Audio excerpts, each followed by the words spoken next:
এমন রাত যেটা খায়রুম মিন আলফি শাহর, হাজার মাসের চেয়েও সেরা। তো আমরা যেন এই কদরের রহমত বরকত থেকে যেন আমরা বঞ্চিত না হই। যেই আয়াত দিয়ে আমার আলোচনাটা শুরু করেছিলাম, অর্থাৎ লাস্ট 10 days অফ রমাদানে যে আমাদের যে লাইলাতুল কদর, এটা হচ্ছে ক্রিম টাইম অফ রমাদান, রমাদানের সবচাইতে মোক্ষম সময় আল্লাহ তাআলার নৈকট্য পাওয়ার, সেটা নিয়ে কিছু কথা বলবো ইনশাআল্লাহ বিইজনিল্লাহ। সম্মানিত সুধী, রাসূলুল্লাহ সাল্লাল্লাহু আলাইহি ওয়াসাল্লাম একবার খুব আফসোস করছিলেন।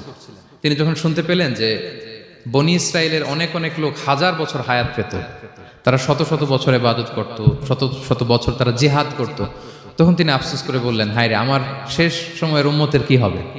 কারণ তিনি বলেছেন যে আমারু উম্মতি মা বাইনা 60 ইলা 70, আমার উম্মতের গড় বয়স হচ্ছে 60 থেকে 70।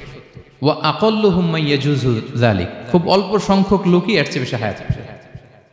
রাসূল সাল্লাল্লাহু আলাইহি ওয়াসাল্লাম যখন দেখলেন যে শত শত বছর হায়াত পেয়েছে বনি ইসরায়েলের লোকেরা, বনি ইসরায়েলের ওরা